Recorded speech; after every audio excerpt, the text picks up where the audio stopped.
Please remember this information is general in nature and doesn't take into account your own situation. At SuperGuide, we often hear from readers who feel confident about growing their super, but are unsure what to do once they retire. How do you turn your savings into reliable income? How much can you safely spend each year? And how do you avoid running out or being too cautious and not enjoying your money?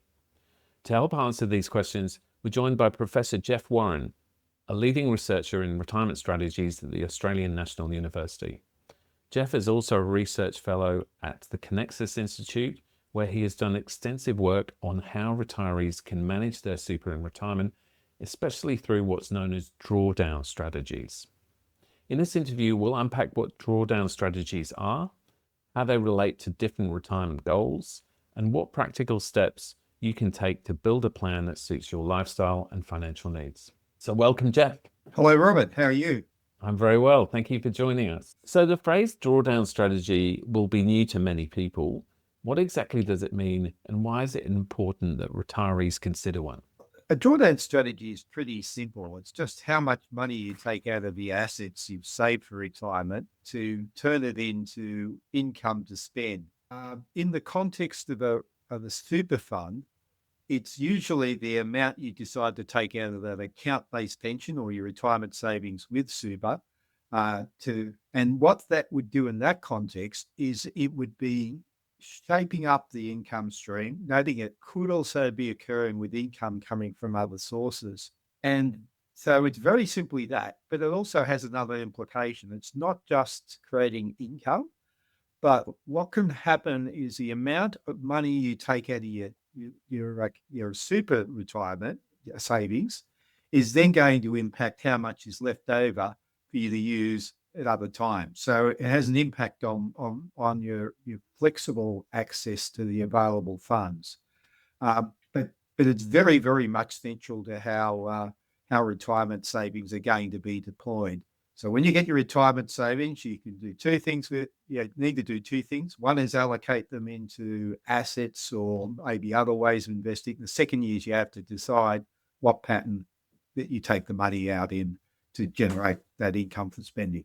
So your research outlines different drawdown strategies. Can you briefly outline some of the most common ones? Yeah, we might just go to this slide, and I've listed some here, and I'm going to walk through these. And what I'm going to do is sort of like give you a sense for what each of them means. But it's really the first three that I'm going to spend a little bit more time on because I think they have real practical application for retirees. The very first is the minimum drawdown rule. So they're set by the government. That's a minimum amount that you have to take out of your retirement account or your account-based pension. So we'll talk about those in a moment, but they, in a way, set a floor.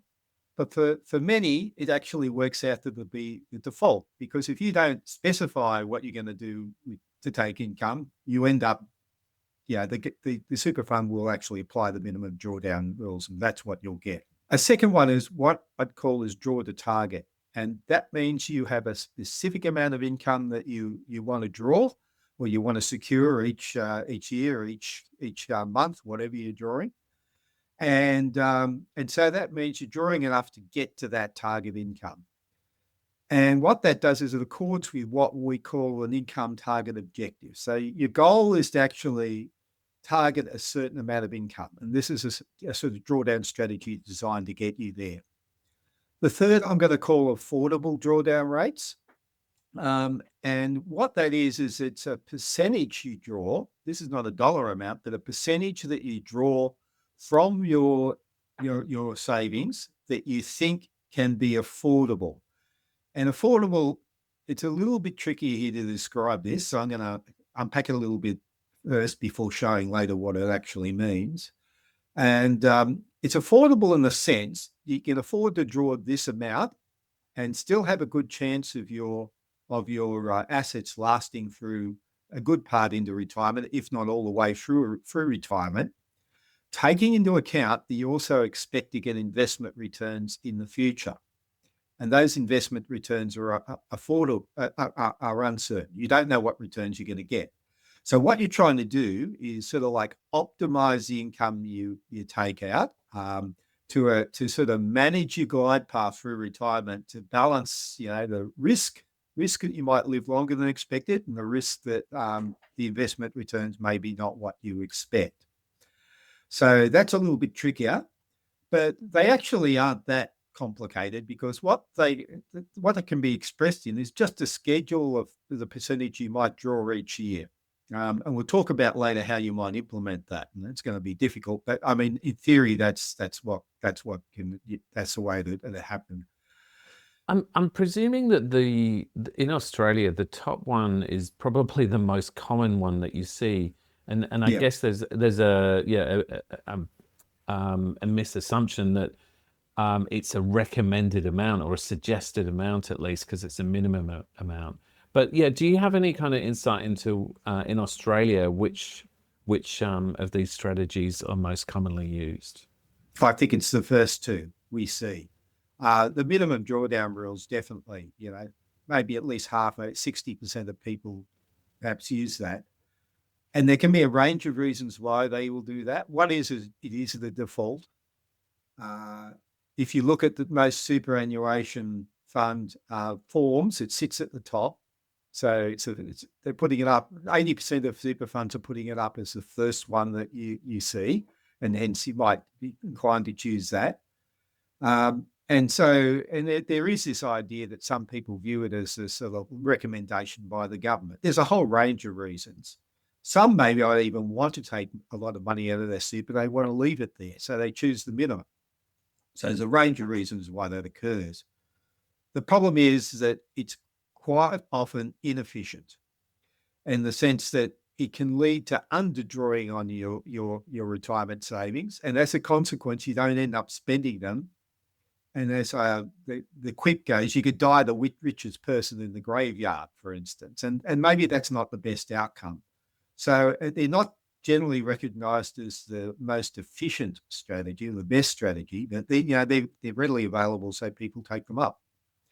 The draw to target, you see that when if you talked about as for comfortable, or one of the Super Consumer Australian standards, if you were looking at that, or replacement rates is another thing. They would be they're all specifying an amount of income you should draw, and that's draw to target. So you do see them populating the system, and some of the super fund calculators, for instance, are based around the as for standards, such as for comfortable. If you went on to ASIC Money Smart, it would generate the outcome in terms of a target level of income. That, to me, is sitting in the draw to target space. Yeah. Whereas affordable drawdowns look more like the minimum drawdown rules, but the percentages are different. Yeah. And I guess if people are just drawing the minimum, and the returns in pension are, might be 8-9%, they will end up with more super than what they started with when they started retirement. Exactly. And that's what the government's retirement income review of 2020 found, that, a lot of people, or maybe more than half people, end up ending dying with more money than they started. And whether that means they made best use of their savings, well, that's questionable. Maybe that was intentional, maybe it wasn't. But if you don't want to leave a big bequest, you need to do something. You need to design a drawdown strategy that will make sure you make best use of your funds. So could you unpack just briefly some of the other drawdown strategies we can see here? Yeah, sure, no problem. So constant real amount is that you set amount at the point of retirement that you say you want to draw, and then you draw that amount adjusted for inflation.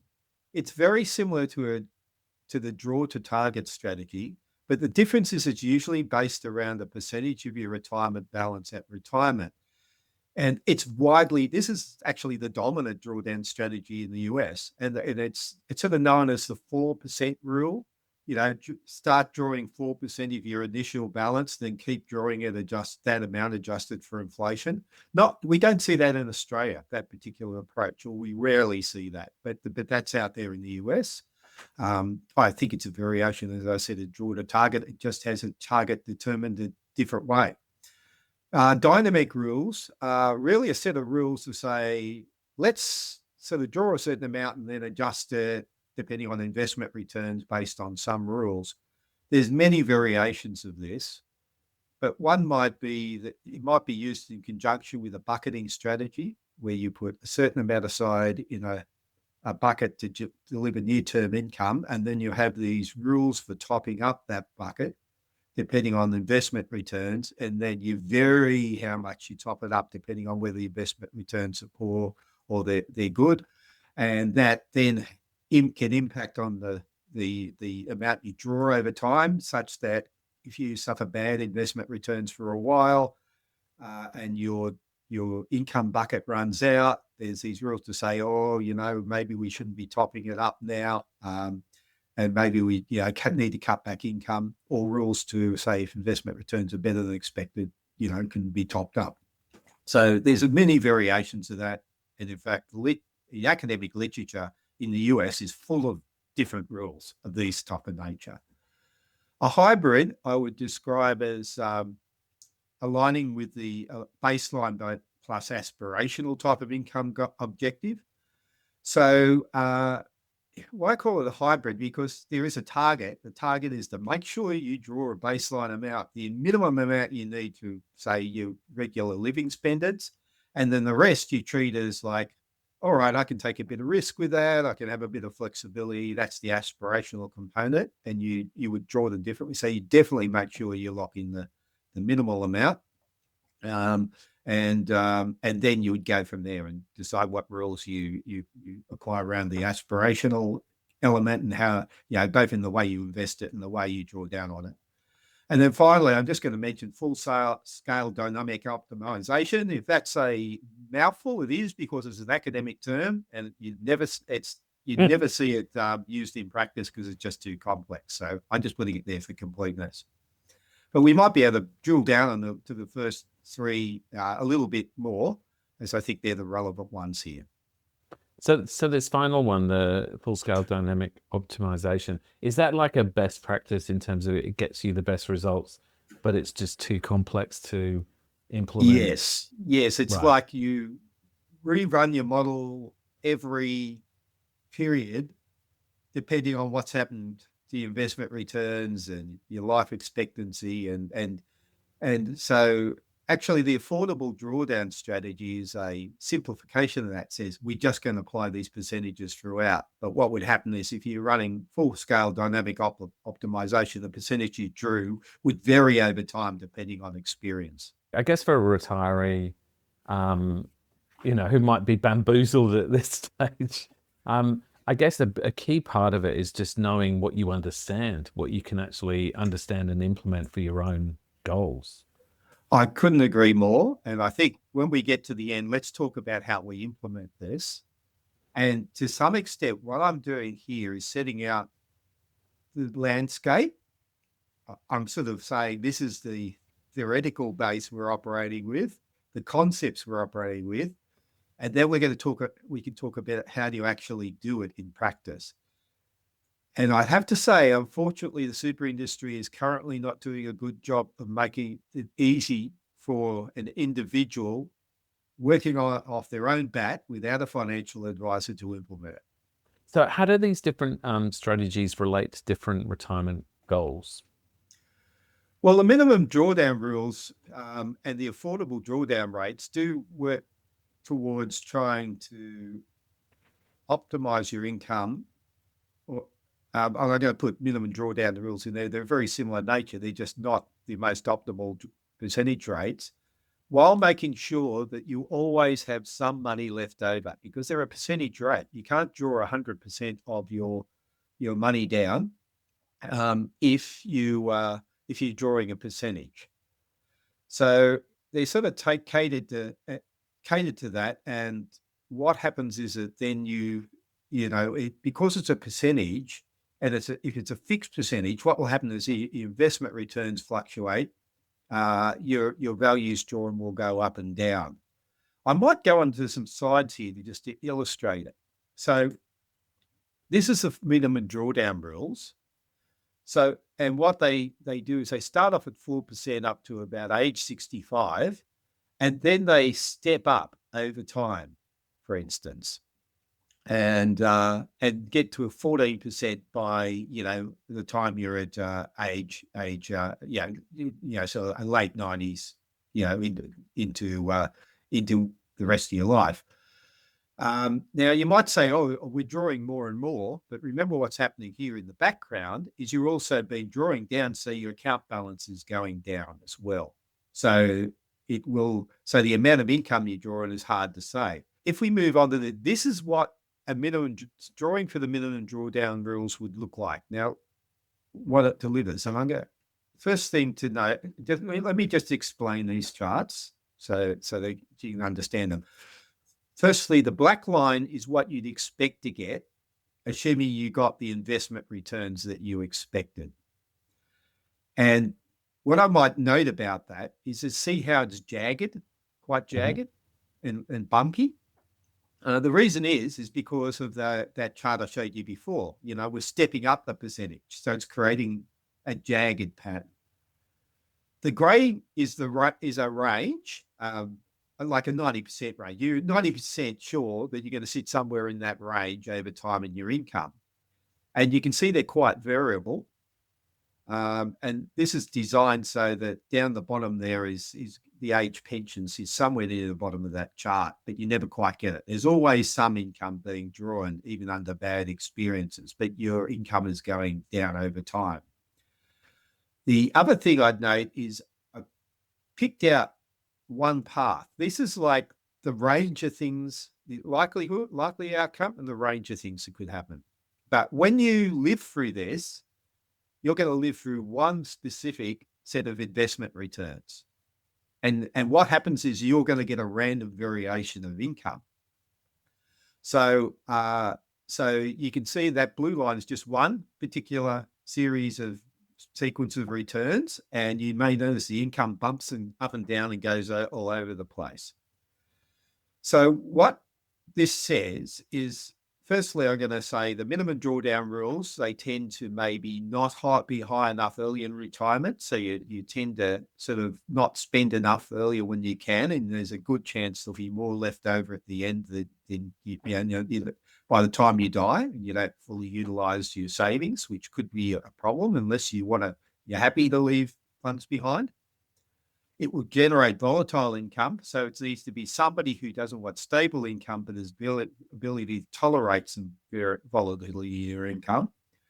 And it will also ensure some assets are always sitting in the account at the end of the day. So it will suit somebody who has an objective to sort of make sure they're always got some funds they can access.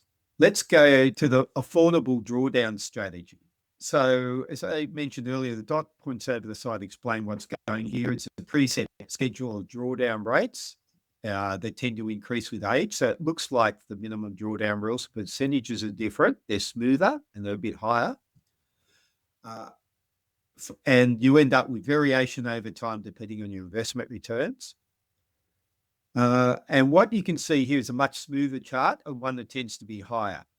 So you tend to get higher levels of income and a smoother level of income, but with a greater chance of if you get poor investment, you get a bigger range, right? There's more percentage for income to range, but you still get the characteristics that income's volatile. And I picked out another chart here, another one sort of sequence of events just to show that volatility. This is a different one to the prior chart. So what is happening here is it's very similar to minimum drawdown rules, but the percentage you draw is better configured so you get more out of your savings. That's the difference, and you get you don't have those bumps related to the minimum drawdown rules chunking up every 5 to 10 years. Now the other strategy is what I call a draw to target strategy. Let's talk about that and how it fits with the income objectives. So just running through how it works, you set a target for your total income. You work out how much income is available from other sources like the age pension, any lifetime income streams or annuities you might have in the mix. Not very prevalent these days, but as the super system moves forward, you'll see more and more of these products being recommended to members. And so that gives you a certain amount of income you've got. Then the aim is then to draw an amount from the account-based pension as required to top you up to the income target. And what happens is you then keep on drawing under this formula until your account-based pension is exhausted, in which case the income will fall down to the baseline. And the baseline will be whatever other income streams you have. So it'll be the age pension and any lifetime income streams you have in the mix, or anything that's outside of super. So just looking at what that looks like, this is a similar chart where it's got an expected outcome and a range. And it's got some assumptions there, but what happens here is that, again, the black line is what you'd expect to get. The red line is the target that we're trying to hit in this case. In this case, it's as for comfortable as it was a little while ago, of a bit over 50,000. And the black line says that you would expect to sustain as for comfortable, depending on your investment returns, up until about age 90 approximately, and then you fall down to the age pension, which creates your floor. The grey is, again, a range. And this will depend on investment returns. And if you get bad returns, there's sort of like a 10% chance that you end up on the age pension at age 83. And if you get good investment returns, there's a 10% chance that you might see it last to age 103. This little bit of dot up the top is the minimum drawdown rules coming into play, where if you have good returns, you have to draw more than your target because the minimum drawdown rules tells you to do so. So let's put that aside. So what sort of objective would this pattern fit? Well, firstly, it would fit somebody who has a desire for a relatively stable amount of income. It would also fit somebody who doesn't mind if their account-based pension or their retirement savings runs out at the end of the day, because that will happen in due course. And it also, and in terms of the issue of before we were worried about getting a volatile income stream, now we're facing income risk in terms of the risk of fluctuating income. Now we've got a different type of income risk, the risk of your balance running out and your income above the age pension running out. So you have the risk of running out coming into play. It will come into play. So it's really, you don't escape income risk, it just changes in form. So the question again is, what type of person are you? Are you somebody who's happy to take some volatility in income on the notion that at least it'll keep getting some income, but you don't know how much? Or are you somebody who just wants to draw a stable income for as long as they can, knowing that eventually one day what could happen is you're going to run out of assets in your super, and you're going to run out of income from your super at that point. So what factors should be considered to ensure the chosen strategy supports both essential spending and discretionary spending? There's a simple answer and there's a more complex and better answer here. The simple answer is just make sure you can draw enough from your super to maintain the income and the spending that you need to spend. And that might require actually not only drawing that spending, but sort of restricting your spending in order to make sure that you can pay for those essentials for a long enough period. It would also have the consequence of meaning that you're more likely to die with lots of assets intact because you've held back. Okay. Now, the better answer to this is that it's not in the drawdown strategy to solve this problem, that there's other ways of ensuring that minimum. And the two other ways are rely on the age pension, which I think could be fine for most people who own their own home. Many people who own their own home can say, I could just live on the age pension. It won't be great, but I'm not going to be left destitute. So I'm willing to, draw a bit more now to make, and take that risk. The second answer is those lifetime income streams or annuities. they're a means of ensuring that you deliver some income for life. They're not really taken up by a lot of individuals these days, but there is a good argument that if you need a certain amount of income, that maybe you need to enter into that territory and look at lifetime income streams and annuities to guarantee you get that income. And then you could lock that in, and then you would say, I'm going to use the remainder of my savings to go for a little bit more growth investments, a little bit more income, even though it might be volatile, and the hope that, I can do a bit better. So the answer partly to this is not in just the drawdown strategy, but looking at how it fits together with the overall retirement solution. And of course, we've got so many risks in retirement as well. How do drawdown strategies to relate to some of the most notable ones? Like you mentioned, risk of running out, income volatility, sequencing risk. Yeah, they're very, very central to all of these, particularly the first two, the risk of running out and the income volatility. I sort of already touched on income volatility in the sense that if you're drawing a percentage amount, you're having some sort of dynamic strategies. They also fit in this, where you're changing things over time. You're going to end up with a more volatile income stream. But the other choice is to get rid of the volatility by drawing a fixed amount, in which case you could fall off the cliff at some stage. If you end up with bad investment returns, keep on drawing that amount that you can't afford, and eventually your assets run out. The risk of running out is an interesting one. Most people think, I don't want to run out. I'm not going to run that risk. And there can be a tendency to sort of like not spend because of that fear. I would encourage people to view this as a trade-off. And that is, if you draw more income now, you're more likely to enjoy it. But of course, the risk is that you'll run out a bit later. But that's a trade-off. You could decide to do that, say, I'd prefer to do that and run the risk of running out and take that trade-off rather than hold money back, fail to spend it, and die the richest person in the graveyard. And so I just encourage people to view that as a trade-off. And, and the trade-off here is the way it operates with drawdown strategies is the higher the drawdown, the more risk that you're going to have lower income or run out of income later. Whereas the more you enjoy be sure to enjoy your savings now. Whereas the lower the drawdown, the more safe you are that your income will continue, but the less you're likely to enjoy your savings. So that's the trade-off you're faced. Finally, there's sequencing risk, which is when you're drawing funds down and you're taking it out. If you get a bad sequence of returns and you take money out, you're diminishing your balance quicker, and it's more likely that you'll have less assets there to generate income in future. The way that operates with drawdown strategies, if you draw more, you're more exposed to that risk.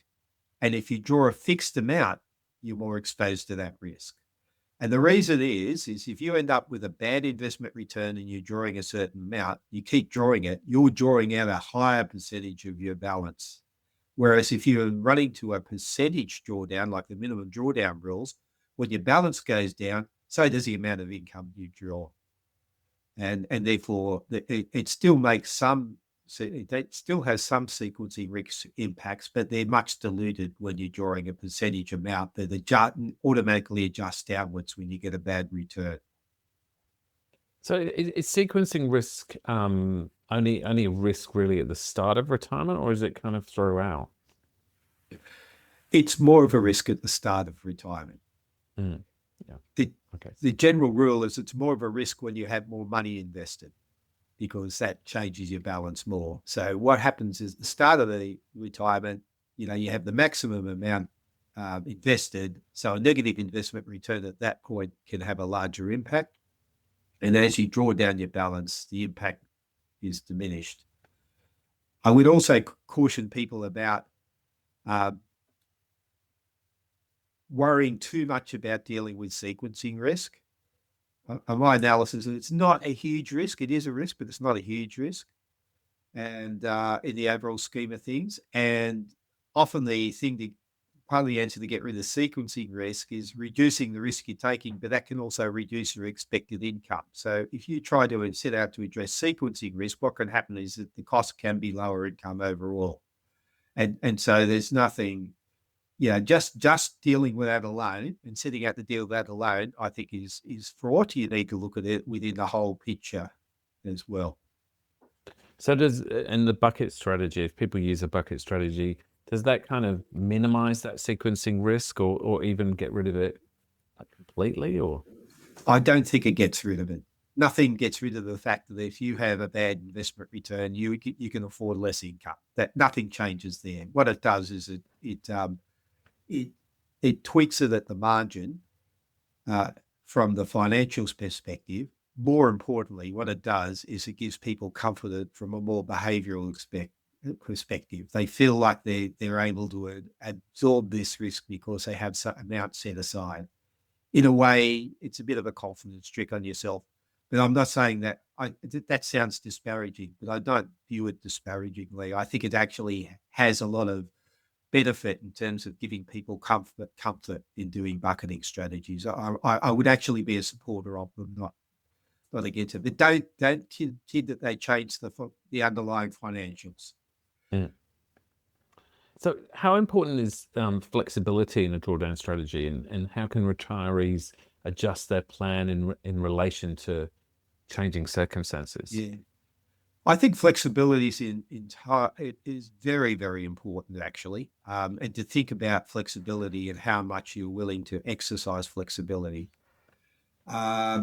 There's one very important reason about why the ability to exercise flexibility over the amount of income you draw is quite important. That is that if you're willing to exercise flexibility, that is, you're willing to say, I'll cut back if need be. Not everybody can, but a lot of people have that flexibility. What it allows you to do is draw more to start with and see how it goes.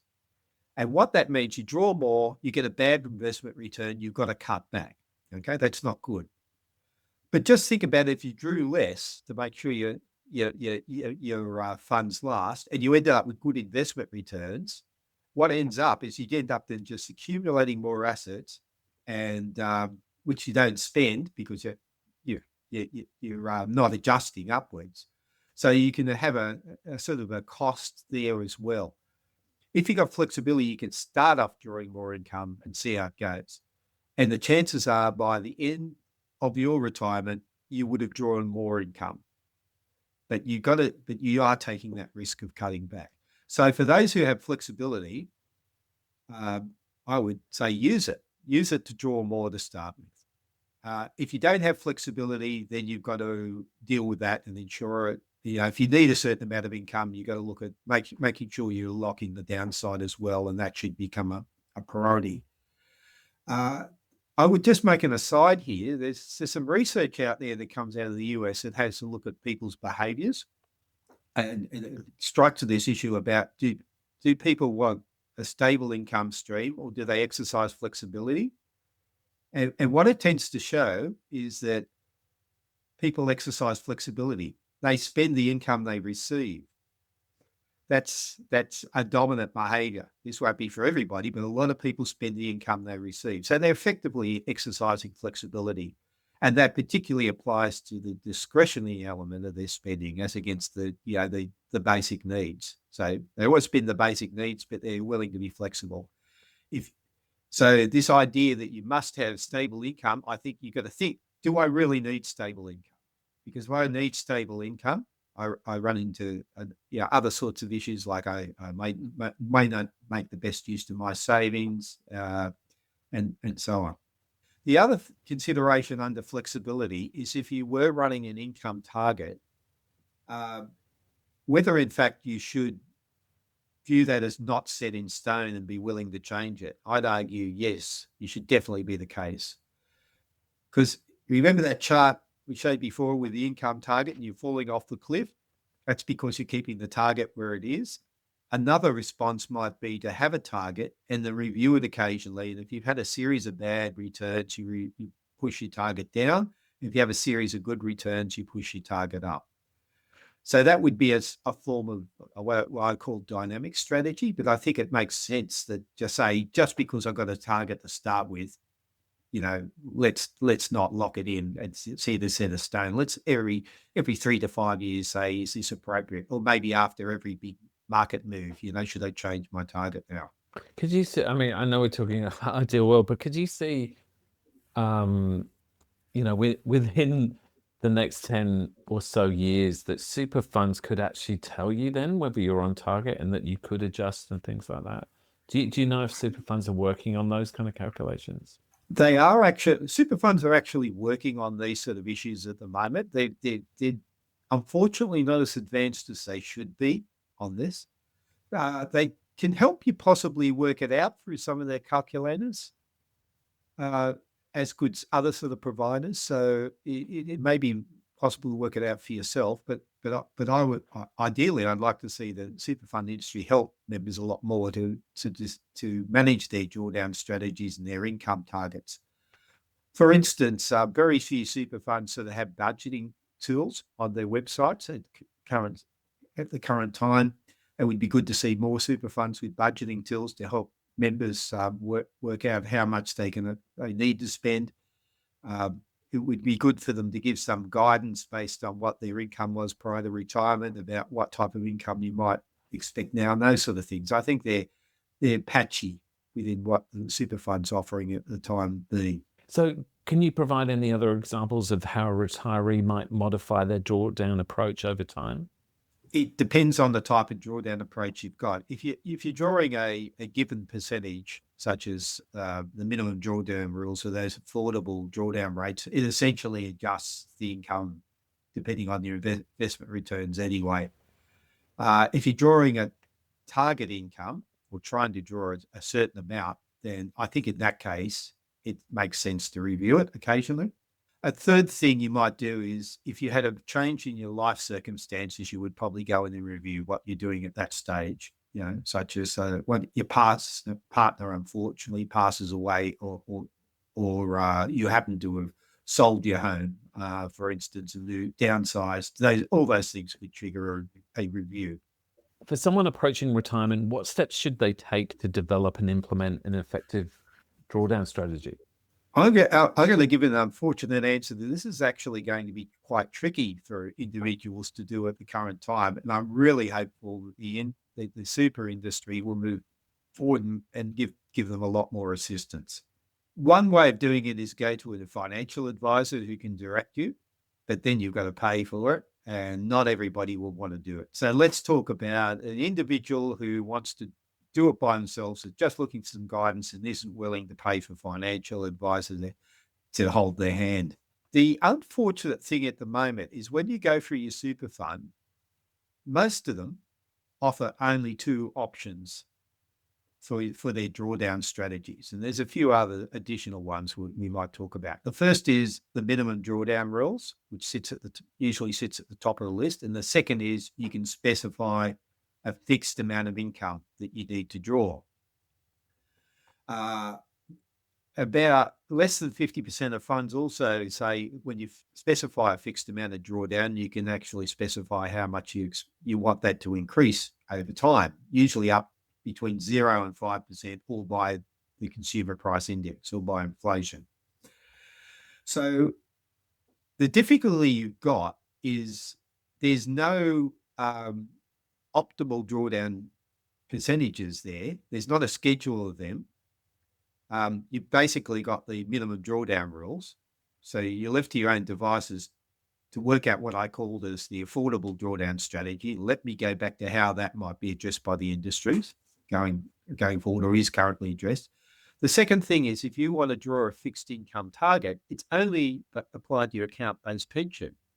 So if you're trying to hit a certain income level, and you want to consider what else you've got, such as access to the age pension, it's very difficult to do. You basically got to work out your age pension you're going to get, and then say, how much could I draw from my super, and then nominate that amount. And as you go through your retirement, the amount you get in the age pension is going to vary. You could start off with no access to age pension if you're your assets are too high, and then eventually cuts in. So what it eventually forces the member to do is to work out their target, work out their other income streams, work out how much they want to draw from their account-based pension, say this year, and then fill in a form and do it again next year. That's very complicated. So it all makes it a little bit difficult to implement these strategies. There is 2 super funds out there that have variations of the minimum drawdown rules, which allow you to, they apply a higher drawdown rate than the minimum drawdown rules to about age 75, and then they follow that. So that's a bit different. There's one other super fund that has some variation of the 4% rule, actually. But that's out of like 20 funds that we just looked at recently. So there's very little of this going on in the industry. So unfortunately, it's tricky for the individual. Where we'd like to see the industry go is to assist members a lot more in doing this sort of stuff.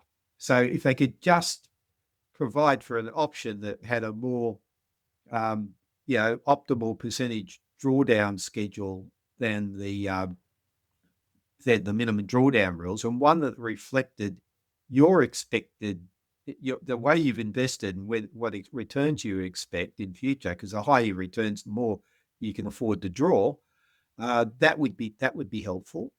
But super funds don't offer that, except for those 2 others that have some mild variation on the minimum drawdown rules.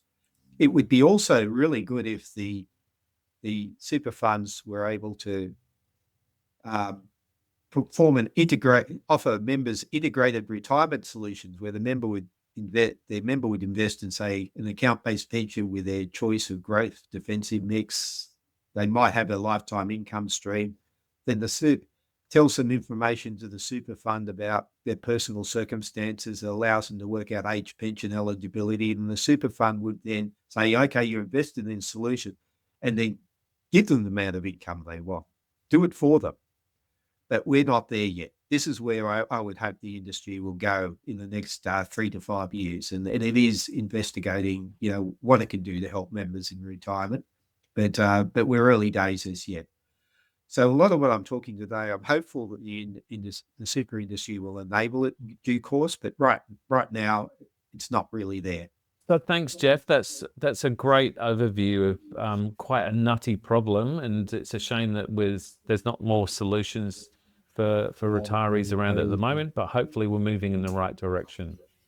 Yeah, I just hope that this helps people find their way. Fantastic. Thanks so much, Geoff. Okay, thanks, Robert. We'll speak again. Thanks.